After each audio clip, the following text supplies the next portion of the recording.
Les acteurs de l'économie sociale et solidaire n'ont manifestement pas vu venir la concurrence des grandes plateformes du pair-à-pair marchand.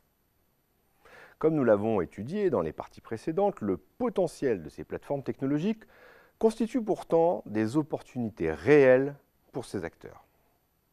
Au-delà des promesses et des avancées technologiques comme la blockchain, qui donneront peut-être des solutions nouvelles aux acteurs de l'économie sociale et solidaire, il est intéressant de se pencher sur la notion de coopérativisme de plateforme qui se développe autour des travaux de Trebor Scholz, le père du concept de Digital Labor, ou encore de Michel Bauwens au sein de la P2P Foundation.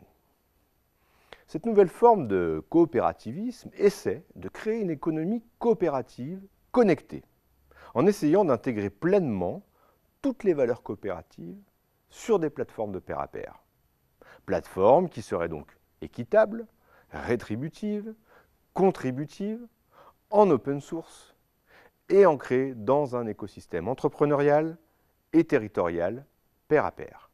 Les chantiers en cours pour construire les plateformes réellement coopératives concernent notamment les questions logicielles, la gouvernance, la nature des licences et la propriété des données.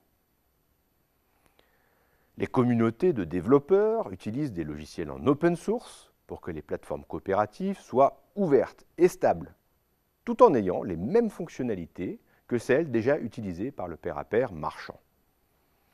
Pour ce qui concerne la gouvernance, les solutions technologiques proposées par la blockchain sont susceptibles de répondre aux exigences de transparence, de sécurité et de rétribution des contributeurs. Pour éviter la captation de la valeur des communs par des prédateurs capitalistiques, la P2P Foundation propose le développement de licences de réciprocité renforcée. L'idée est que la valeur des biens communs produits par les plateformes soit à la fois protégée et enrichie par l'utilisation commerciale qui en est faite. Cette licence propose aussi un système de dividendes contributifs basé sur les résultats réels des plateformes et non sur leur valorisation spéculative.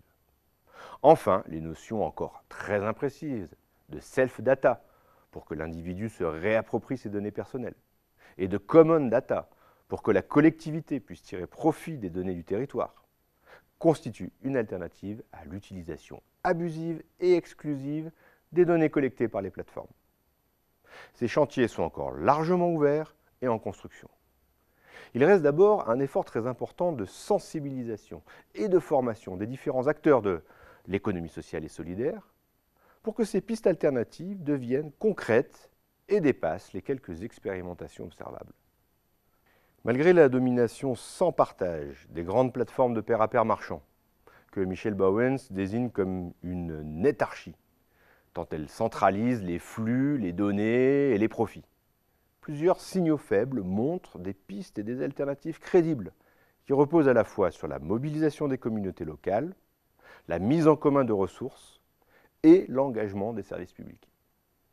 Les domaines d'application ne concernent pas seulement les transports ou le logement, mais sont beaucoup plus larges, avec les questions d'éducation et de formation à travers le social learning et les MOOC connectivistes par exemple. La politique avec l'émergence rapide des technologies civiques ou civic tech. Ou encore la mutation du travail avec des plateformes de partage de salariés en pair à pair. Si la décennie passée a vu les modèles du pair à pair marchand réussir et se consolider, il est possible que celle à venir puisse voir l'émergence et la consolidation de modèles alternatifs, plus éthiques et plus durables. Le contexte de maturité, de démocratisation des usages, conjugué à des innovations technologiques et à une prise de conscience croissante des limites et des dangers que représentent les grandes plateformes, constitue une opportunité à saisir pour les acteurs de l'économie sociale et solidaire, mais aussi pour les institutions et les collectivités publiques, ainsi que pour les communautés de l'open source. Il est probable qu'un travail collectif de ces différents acteurs puisse permettre la construction d'alternatives crédibles et soutenables qui répondent à des besoins locaux.